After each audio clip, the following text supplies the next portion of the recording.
مولاي صل وسلم دائما أبدا على حبيبك خير الخلق كلهم مولاي صل وسلم دائما أبدا على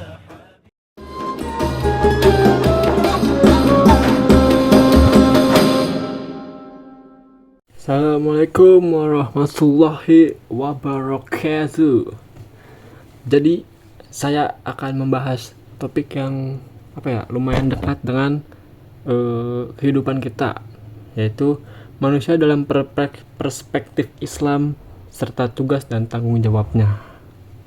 Let's go. Pernah gak sih kayak kalian tuh nanya-nanya sebenarnya buat apa sih manusia ini diciptakan oleh Allah Subhanahu wa taala? Buat apa gitu diciptakan manusia oleh Allah Subhanahu wa taala, dan apa sih tugasnya kita itu di dunia. Nah, dalam Islam manusia dianggap makhluk paling mulia dibandingkan makhluk lainnya yang diciptakan oleh Allah Subhanahu wa taala, karena manusia itu memiliki akal pikiran dibandingkan makhluk-makhluk lainnya yang diciptakan oleh Allah Subhanahu wa taala. Kenapa? Karena Allah Subhanahu wa taala memberikan manusia itu 3 keistimewaan gitu. Yang pertama tuh akal, yang tadi tuh karena makhluk-makhluk lain tuh gak pada punya akal ya. Akal karena agar kita bisa berpikir dan membedakan yang mana yang baik dan mana yang buruk gitu. Terus abis akal, kita juga tuh punya hati nurani agar kita bisa merasakan kasih sayang dan empati. Yang ketiga itu ada kebebasan berkehendak agar kita bisa memilih jalan hidup kita sendiri, jadi gak berpaku sama orang lain gitu. Dalam Quran surat At-Tin ayat 4, Allah berfirman, sesungguhnya kami telah menciptakan manusia dalam bentuk yang sebaik-baiknya. Artinya manusia memiliki potensi besar untuk membuat kebaikan dan menjadi makhluk yang bermanfaat bagi sesama. Jadi kayak istilah manusia tuh saling membutuhkan gitu, makhluk sosial, namanya makhluk sosial, jadi saling membutuhkan gitu, jadi bermanfaat bagi sesama manusia. Namun kemuliaan ini juga datang dengan tanggung jawab besar, karena jika manusia menyalahgunakan akal yang tadi tuh kayak hati nurani, akal, maka derajatnya bisa lebih rendah dari makhluk yang lain jika kita tidak memiliki akal tersebut, tidak menggunakan akal tersebut. Nah, kita lanjut di pembahasan apa sih tujuan diciptakan manusia oleh Subhanahu wa taala. Nah, Allah Subhanahu wa taala tuh menciptakan manusia bukan tanpa tujuan. Dalam surat Az-Zariyat ayat 56, dan aku dijelaskan, dan aku tidak menciptakan jin dan manusia melainkan agar mereka beribadah kepadaku. Nah, jadi tujuan manusia ini diciptakan oleh Allah itu untuk beribadah kepada Allah. Tetapi ibadah di sini tidak hanya kayak sholat, puasa atau zakat aja. Segala kayak aktivitas kita itu yang dilakukan niat karena Allah, kayak bekerja, belajar, bantu orang lain, juga termasuk ibadah gitu. Jadi gak kayak sholat, puasa, zakat itu bukan dari situ doang, dari belajar, kerja, membantu orang lain, itu niat karena Allah Subhanahu wa taala, juga dihitung ibadah.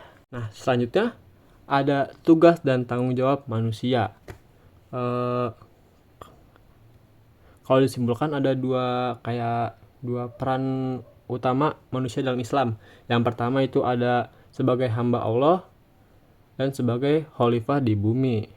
Nah, sebagai hamba Allah itu maksudnya manusia itu punya tanggung jawab untuk beriman, beribadah, menaati perintahnya. Kita harus mendekatkan diri kepada Allah gitu. Lewat amal baik, menjauhi larangannya, zikir. Nah, kayak misalkan jujur dalam berkata, gak melebihkan gitu, gak iri juga termasuk mendekatkan diri kepada Allah. Terus tidak sombong dan selalu bersyukur. Nah, selanjutnya itu ada sebagai khalifah sebagai khalifah di bumi itu manusia memiliki peran sosial dalam lingkungan. Jadi kayak saling membantu gitu, saling membantu sesama lain. Ya bisa kayak membantu orang lain dalam kesusahan. Jadi kita tuh makhluk sosial, jadi kita saling membutuhkan gitu. Selain dari dua itu,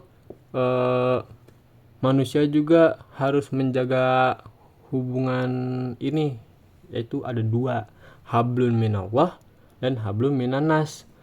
Hablum minallah itu hubungan dengan Allah, kayak beribadah, sholat, zakat, puasa. Nah, hablum minannas itu hubungan sesama manusia gitu, antar makhluk sosial. Nah, selanjutnya itu menerapkan, gimana sih cara menerapkan ini semua itu dalam kehidupan sehari-hari? Nah, sebenarnya sederhana ya.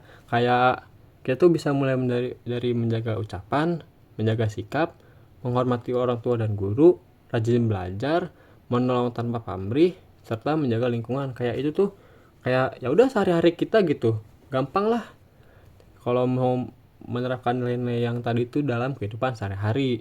Nah, semua yang tadi saya sebutkan itu merupakan bentuk ibadah dan tanggung jawab kita sebagai manusia yang beriman. Jadi ya, kesimpulannya itu dalam Islam, manusia adalah makhluk mulia yang diberi amanah besar, menjadi hamba Allah yang taat dan khalifah yang membawa kebaikan di bumi. Kalau kita kayak ngejalanin dua peran ini dengan seimbang, insya Allah hidup kita akan penuh makna dan berkah. Jadi, terima kasih semua yang sudah menonton. Jangan lupa untuk selalu introspeksi diri dan berbuat baik kepada sesama manusia. Wassalamualaikum warahmatullahi wabarakatuh.